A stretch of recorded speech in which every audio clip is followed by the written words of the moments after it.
अपने मुल्क को जिंदाबाद के साथ खड़ा रखना है।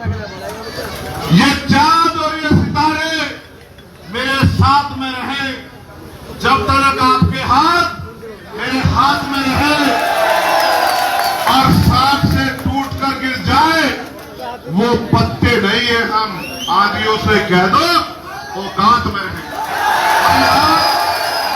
मेरे प्यारे भाइयों, मैं बात आपसे इसलिए कह रहा हूं, कभी कभी महसूस होता है कि आप हौसला तोड़ बैठे।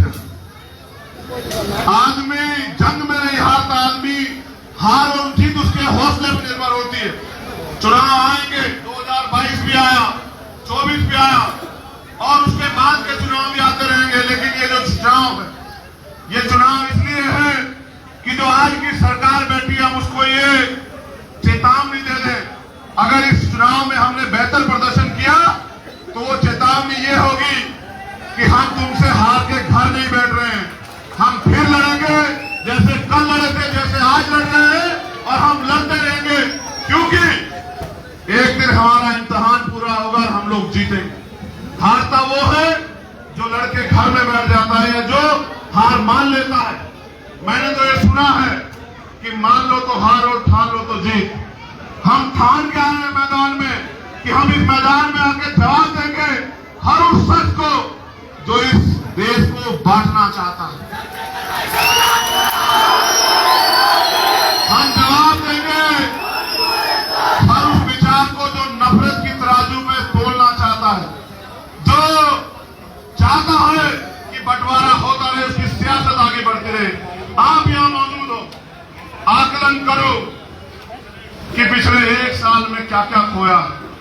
अगर मैं आपको याद दिलाऊंगा तो बहुत हालत खराब हो जाएंगे, मैं याद नहीं दिलाना चाहता।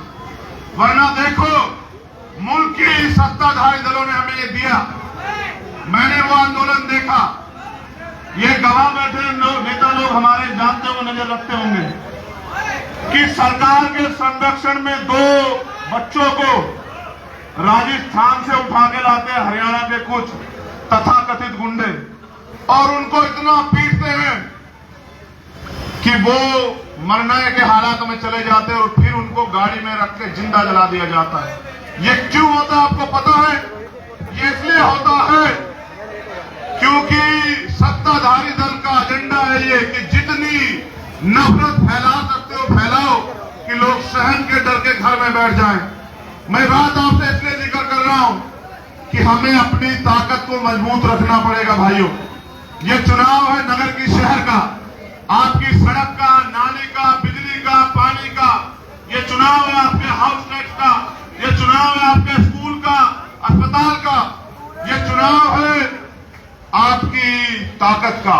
अगर आपने इस चुनाव में हमें लड़ने में मदद की, जिस तरह से हमारा प्रयास है कि पूरे उत्तर प्रदेश में हम लोग मिलकर इनको सबक सिखाएं, इनको ये बताएं कि जब जब हमारा इत्तेहाद होगा और हमारा इत्तेहाद दिली रूप से मजबूत होगा, तुम्हें कोई टिकने की जगह नहीं मिलेगी। इसलिए इस ताकत को हमें और जान देने के लिए अपने एक एक वोट का प्रयोग जब 11 तारीख को आप वोट डालने के लिए जाएंगे, तब आपको गठबंधन के पक्ष में करना पड़ेगा। अगर आपने गठबंधन के पक्ष में फैसला किया, इससे मुझे, अब्दुल्ला भाई को, हम सब लोगों को और ताकत मिलेगी इस लड़ाई को और मजबूती से लड़ने के लिए। चुनाव सिर्फ चुनाव नहीं है, चुनाव आईना है जो सरकार को दिखाना है। जो सरकार घमंड में है, तानाशाही में, और कितनी तानाशाही, इसका अगर आपको पैमाना देखना हो तो पिछले 5 साल में इनके परिवार ने क्या सहा ये देख लो आप, और किस तरह से जाति धर्म मजहब देख के न्याय हो रहा है। ये सब एक पैमाना है।